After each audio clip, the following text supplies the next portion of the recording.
Hi everyone, Sat Shri Akal, welcome to the channel.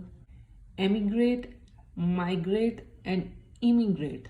हमें जब कोई बात करता है तो हमें सेम ही लगता है, बट ये सेम नहीं है। ये तीनों अलग अलग हैं।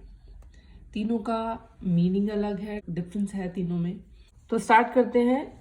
फर्स्ट लेते हैं इमिग्रेट। इमिग्रेट का मतलब क्या होता है? Leave permanently. अब एक होता है लीव करना, कच्चा पक्का सा लीव, या कभी कभी थोड़ी देर के लिए लीव कर गए, या 1 साल 2 साल के लिए लीव कर गए, वो नहीं। जो परमानेंटली लीव करना, लीव लीव को याद रखना है आपने। कंट्री को छोड़ना, उसके लिए एमिग्रेट, ई से जो वर्ड बनता है EMIGRAT ही, ये वर्ड यूज किया जाता है। My grandparents emigrated from India in 1990. मेरे जो ग्रैंड पेरेंट्स थे उन्होंने इंडिया को 1990 में लीव कर दिया, छोड़ दिया, परमानेंटली छोड़ दिया। Of course to live in another country. छोड़ने के टाइम पे वर्ड एमिग्रेट यूज होता है। अब दूसरा एग्जांपल लेते हैं। Riya is an emigrant, she left India. अब जो एमिग्रेट, जो लीव कर चुके होते हैं कंट्री को, तो उनके लिए, जैसे वो अपने किसी रिश्तेदार की शादी के लिए विजिट किया उन्होंने अपनी उसी कंट्री पे जहाँ पे जो उन्होंने छोड़ी थी, तो उनको कैसे उनके बारे में बात की जाएगी? जैसे रिया के बारे में, कि रिया कौन है? इसने कंट्री छोड़ दी थी। She is an emigrant. ये Riya is an emigrant. She left India. She has just come here to attend the wedding, की शादी अटेंड करने के लिए आई है वैसे, बट ये है एमिग्रेंट है, इसने कंट्री छोड़ दी थी। द रीलोकेशन और process of living one country to reside in another is called emigration. एक कंट्री से दूसरी कंट्री में रिलोकेट होने के लिए जो प्रोसेस ऑफ लिविंग होता है, one country to reside, to रहने के लिए, रिजाइड मीन्स दूसरी कंट्री में रहने के लिए परमानेंटली, उस प्रोसेस को एमिग्रेशन बोलते हैं।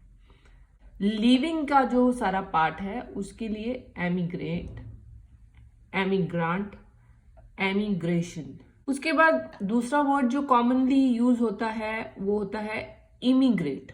अब ये आई से और वो वाला ई से स्टार्ट होता था। इसका मीनिंग है move permanently, come to an other country, पहुंच जाना, arrived to an other country. समझ गए? My grand parents immigrated to Canada for better job opportunities. मेरे ग्रैंड पेरेंट्स कनाडा में मूव हो गए, कनाडा में आ गए फॉर बेटर जॉब अपॉर्चुनिटीज। जिस कंट्री में वो पहुंच गए हैं ना, उसके बाद ये वर्ड यूज होगा इमिग्रेट। जब वो लीव कर रहे थे, उस कंट्री में थे, तो वर्ड एमिग्रेट यूज होना था। अब ये यहाँ पे पहुंच गए हैं तो वर्ड यूज होगा immigrate. Riya is an immigrant who moved to Australia. Australia में वो पहुंच गई है रिया, और वहां पर उसके लिए जो वर्ड यूज होगा इमिग्रांट। वाई?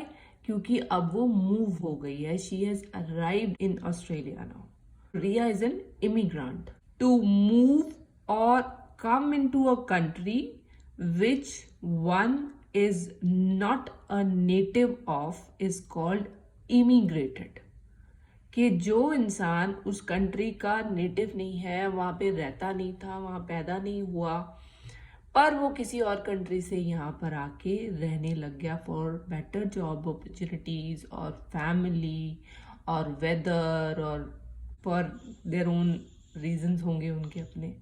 द पीपल जो वहाँ के नेटिव नहीं है, तो they are called immigrants, and that process is called immigrated. They have immigrated. ये टोटल एक वर्ब है, एक वर्ब, एक क्रिया है। So the grandparents immigrated, immigrant, immigrated. उसके बाद वर्ड एक और यूज होता है, दैट इज माइग्रेट.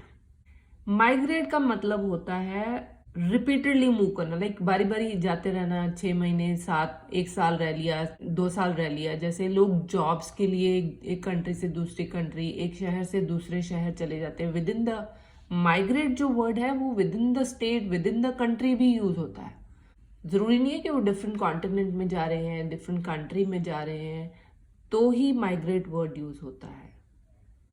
जैसे कि इंटरनल होता है ना, move to same state, country, continent, तो उसको इंटरनल माइग्रेशन बोलते हैं. और external migration moving to different state, country, continent, तो वो एक्सटर्नल माइग्रेशन हो गई. इसके लिए एग्जांपल्स देखेंगे. सोहम मूव्ड और migrated to New Delhi for job. अब सोहम किसी गांव में रहता था. आजकल ये भी बहुत हो रहा है ना, जैसे कि रूरल एरिया से अर्बन एरिया में लोग शिफ्ट हो रहे हैं for jobs and for many other things. कोशिश करते हैं कि यहाँ पे आएंगे तो उनका थोड़ा प्रोग्रेशन होगा लाइफ में. सोहम मूव्ड और migrated to New Delhi for job. नौकरी के लिए वो न्यू दिल्ली में माइग्रेट हुआ.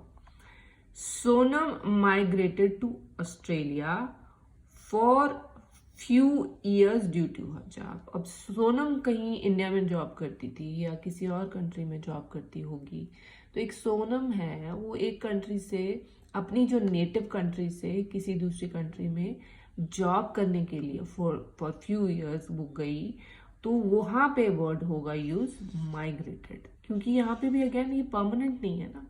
एमिग्रेशन और इमिग्रेशन में परमानेंट मूविंग एंड लीविंग की वजह से वो वर्ड यूज होते हैं. That is the difference.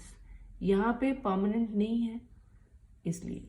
अब ये माइग्रेट जो वर्ड होता है ये बर्ड्स के लिए भी यूज करते हैं. कई बार देखा है बहुत सारे ऐसे बर्ड्स होते हैं जो ठंडी जगह पे रहते हैं. तो जैसे मौसम बदलता है वो समर्स वाली जगह को, जहाँ पे उनको गर्मी लगनी शुरू हो गई है, वो वहाँ पे उस जगह को छोड़कर ठंडी जगह पे मूव हो जाते हैं, बर्फीले एरियाज में मूव हो जाते हैं. और ऐसे ही जब मौसम चेंज होता है तो वापस आ जाते हैं. तो उसको भी माइग्रेशन बोलते हैं ना. These are migrating birds. जैसे सैल्मन जो फिश होती है वो पैदा वो रिवर में होती है, ठीक है. तो salmon start life in rivers and migrate to the sea to feed and grow होने के लिए, बड़ा होने के लिए वो सी में मूव हो जाती है. और after 7 years they again migrate back to rivers. तो ये माइग्रेट बैक मतलब वापस अपनी जगह पे वो आ गई. So again this is not permanent. I hope this is clear. So if any doubts उसको कमेंट सेक्शन में लिखना. प्लस इन एग्जाम्पल्स को आपने पढ़ लिया, सुन लिया.